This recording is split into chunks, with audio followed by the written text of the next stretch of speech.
बरेली में समाजवादी पार्टी ने श्री प्रताप सिंह यादव को स्नातक एमएलसी पद के लिए प्रत्याशी बनाया है। समाजवादी पार्टी दफ्तर पर पत्रकारों से बात करते हुए समाजवादी पार्टी के बहेड़ी विधानसभा विधायक अताउर रहमान ने बताया कि समाजवादी पार्टी के राष्ट्रीय अध्यक्ष अखिलेश यादव ने बरेली मुरादाबाद स्नातक एमएलसी सीट के लिए श्री प्रताप सिंह यादव को प्रत्याशी बनाया है। यह पार्टी के जुझारू, ईमानदार और कर्तव्यनिष्ठ कार्यकर्ता हैं और इनसे बड़ी उम्मीदें हैं और हमें पूरा विश्वास है कि हम चुनाव जरूर जीतेंगे, क्योंकि वर्तमान समय में जो स्थिति प्रदेश में चल रही है, प्रदेश की जनता भाजपा सरकार से ऊब चुकी है।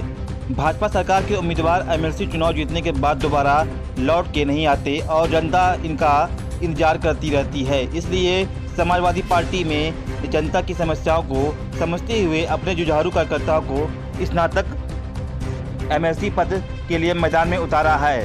एमएलसी प्रत्याशी चुनाव ने मतदाता हैं और लोगों के लिए समस्याओं को भी समझते हैं। गौरतलब है कि वहीं श्री प्रताप सिंह यादव ने कहा कि उत्तर प्रदेश सरकार में काम धंधे बंद हो चुके हैं और उम्मीद कोई नहीं है फिलहाल, इसलिए अपने बेरोजगार भाइयों के लिए उनको रोजगार दिलाने के लिए प्राथमिकता दूंगा। इस अवसर पर पूर्व मंत्री भगवत शरण गंगवार, महानगर अध्यक्ष शमीम अहमद सुल्तानी, जिला अध्यक्ष शिवचरण कश्यप, हैदर अली और बड़ी संख्या में कार्यकर्ता मौजूद रहे। फिलहाल अब यह देखने वाली बात होगी कि एमएलसी समाजवादी पार्टी की दावों की क्या कितनी सच्चाई सामने आती है चुनाव को लेकर।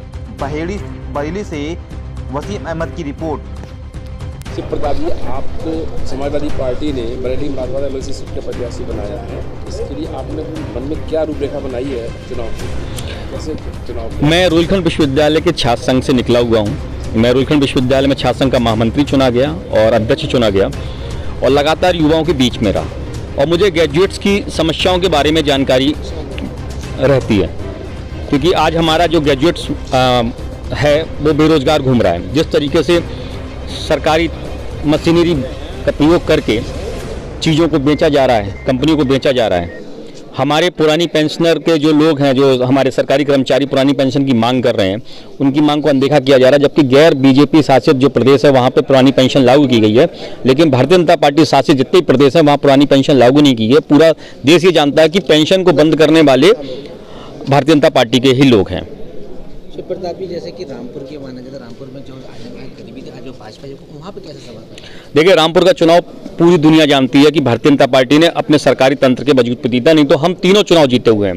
रिकॉर्ड मतों से हम लोगों ने मैनपुरी जीता, रिकॉर्ड मतों से हम लोगों ने खतौली जीता और रामपुर भी हम लोग जीते, लेकिन वहाँ पे उनके एसपी, डीएसपी, डीएम, कमिश्नर सब ने मिलकर इस चुनाव प्रभावित किया, वोटरों को बूथ तक नहीं जाने दिया। इस वजह से समाजवादी पार्टी वहाँ चुनाव हारी। कुछ स्नातक वोटर्स बनने से रह गए हैं, जी, उनके लिए क्या करेंगे?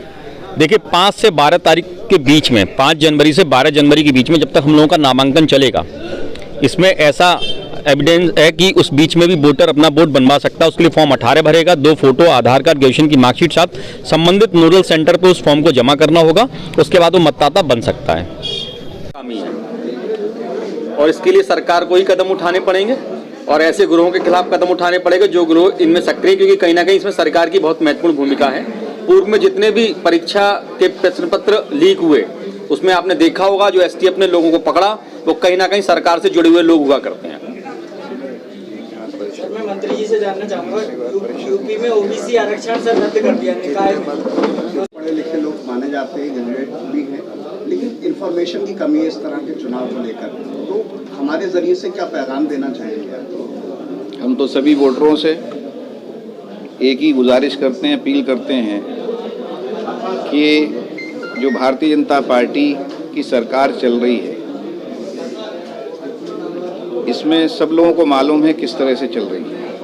किसी भी शरीफ आदमी के खिलाफ मुकदमे दर्ज हो जाते हैं और सबसे ज़्यादा समाजवादी पार्टी के नेताओं और कार्यकर्ताओं पे मुकदमे दर्ज हो रहे हैं फर्जी, और वो इसलिए क्योंकि हर मजबूत आदमी के खिलाफ कार्रवाइयाँ होती हैं, वो हो रही हैं।